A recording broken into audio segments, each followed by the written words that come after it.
नमस्कार साथियों, मैं डॉक्टर हेमेंद्र अग्रवाल नारायण हॉस्पिटल से जयपुर से फिर से आपके साथ चर्चा में।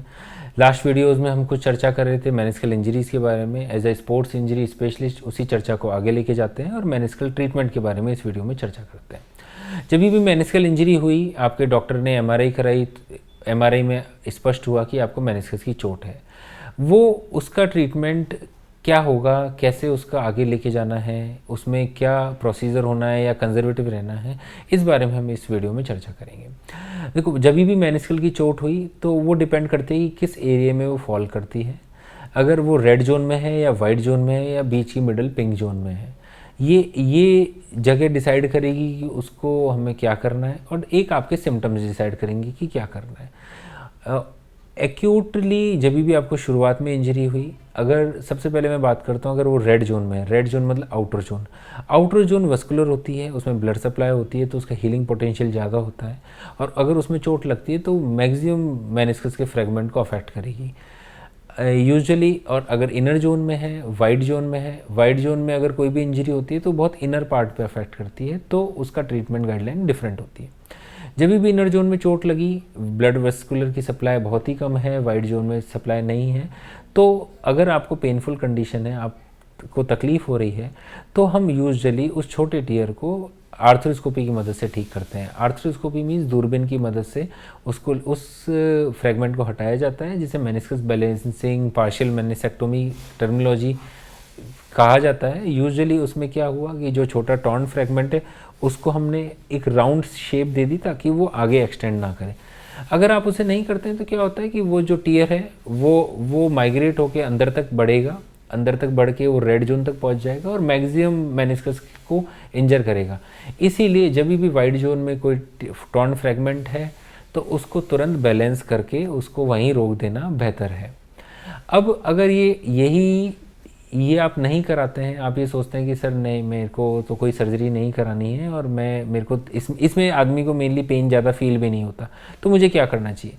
यूजुअली इसमें आपका पेन समय के साथ कम हो जाएगा, बट अगर आप हाई एंड स्पोर्ट्स खेलते हैं, आपका एक्सर्शनल एक्टिविटीज़ का काम है, तो मैं आपको प्रिकॉशंस के साथ बोलूँगा कि वो जो मेनिस्कल इंजरी है वो प्रोपोगेट होने के चांस रहेंगे, और वो प्रोपोगेट होती है तो आपको सर्जिकल क्वांटिफिकेशन बढ़ जाएगा, आपको तकलीफ बाद में महसूस ज़्यादा हो सकती है। तो जब भी अगर पार्शियल स्मॉल टीयर आता है, वाइट जोन में आता है, तो उसको दूरबीन से पार्शियल मेनिसेक्टोमी करना बहुत ही safe and day care procedure है। आप अगले दिन से अपने रूटीन में जा सकते हैं।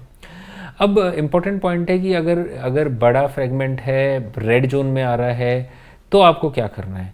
जब भी रेड जोन में कोई भी मेनिस्कल टीयर आता है तो उसको इसेंशियली रिपेयर करना बेटर है, क्योंकि अगर आप उसको नहीं करते हैं तो वो नी के फोर्सेस को ट्रांसमिशन में परेशानी करेगा और नी को लॉक करता रहेगा, तो इसलिए उसका ट्रीटमेंट तो आवश्यक है। अब ट्रीटमेंट दो तरीके से होता है, या तो उस टुकड़े को हटाया जाए या रिपेयर किया जाए। अगर उस टुकड़े को हटा देते हैं तो मैक्सिमम जो फ्रेगमेंट है मेनिस्कस का वो हट जाएगा, तो मेनिस्कस का फंक्शन आपका ख़राब हो जाएगा। इसीलिए फ्रॉम लास्ट 10 ईयर्स मेनिस्कस की जो भी इंजरीज़ हैं उसमें रिपेयर करना ज़्यादा प्रमुखली इवॉल्व हुआ है, बिकॉज मेनिस्कल एक इम्पोर्टेंट स्ट्रक्चर है, उसको निकालने में तकलीफ़ें रहती हैं। तो मेनिस्कल रिपेयर में हम यूजुअली जब रेड जोन है, आउटर जोन में जब भी चोट लगी, तो meniscal repair is ideal for that treatment. विभिन्न तकनीक से होता है, all inside out, outside in, different techniques हैं।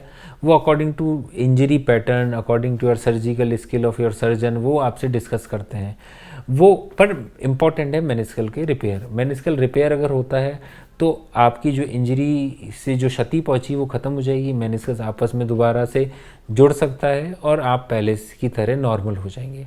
तो जब भी आपको चोट लगती है तो मेनिस्कल रिपेयर आइडियल है बिग इंजरी के लिए, अगर वो रेड जोन में फॉल करता है। अदर मेनिस्कल इंजरी क्या है? अदर मेनिस्कल इंजरी है रूट टीयर।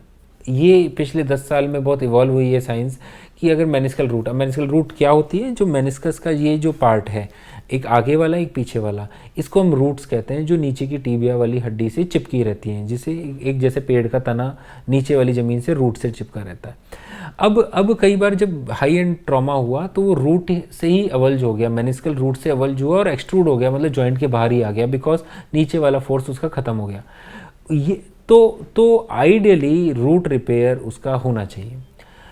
रूट रिपेयर क्या होता है, ओवरऑल आपका रूट से वो हटा और मेनिस्कल एक्सट्रूड हो गया, आधा हिस्सा मेनिस्कल जॉइंट से बाहर की तरफ आ गया, बिकॉज जब भी फोर्स लगा रूट ने उसे रोक रखा था, आपका मेनिस्कस पे फोर्स लगा वो बाहर की तरफ निकल गया, बाहर की तरफ निकलने के कारण उसका फंक्शन लॉस हो गया, पेन होगा बिकॉज उसने स्पेस बना लिया बाहर की तरफ और आपको मूवमेंट में तकलीफ होगी। तो from last 10 years the science is evolving too much कि आजकल हम दूरबीन से रूट रिपेयर भी करते हैं कि मेनिस्कस को अपनी पुरानी पोजीशन पे पहुंचा के उस रूट को रिपेयर किया जाता है ताकि वो अपनी जगह पे हील हो जाए और आप पहले की तरह नॉर्मल हो जाएं। तो मेनिस्कल इंजरी के लिए इम्पॉर्टेंट है ट्रीटमेंट, एंड जितना जल्दी अगर आप उसको रिपेयर करवाएंगे उतना ही जल्दी वो रिकवर करेगा, क्योंकि हीलिंग पोटेंशियल बॉडी का शुरुआत में बहुत अच्छा होता है। अगर क्रोनिक इंजरी है मोर देन 6 वीक्स हो गए तो उसकी रिपेयरेबिलिटी भी कम हो जाती है।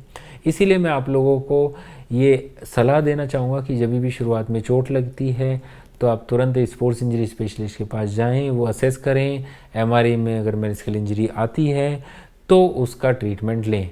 अनावश्यक रूप से अपना टाइम को दवाइयों से, सिर्फ घर की एक्सरसाइजेज से टाइम पास नहीं करें। फिजियोथेरेपी, रिहेबिलिटेशन का बहुत महत्वपूर्ण रोल है इन चीज़ों में पोस्ट ट्रीटमेंट। अगर मेनिस्कल रिपेयर होता है, मेनिसेक्टोमी होती है या कंजर्वेटिव भी रहते हैं तो, बट पहले डॉक्टर आपको एडवाइस करे, खुद आप सेल्फ डायग्नोज करके सेल्फ ट्रीटमेंट ना करें।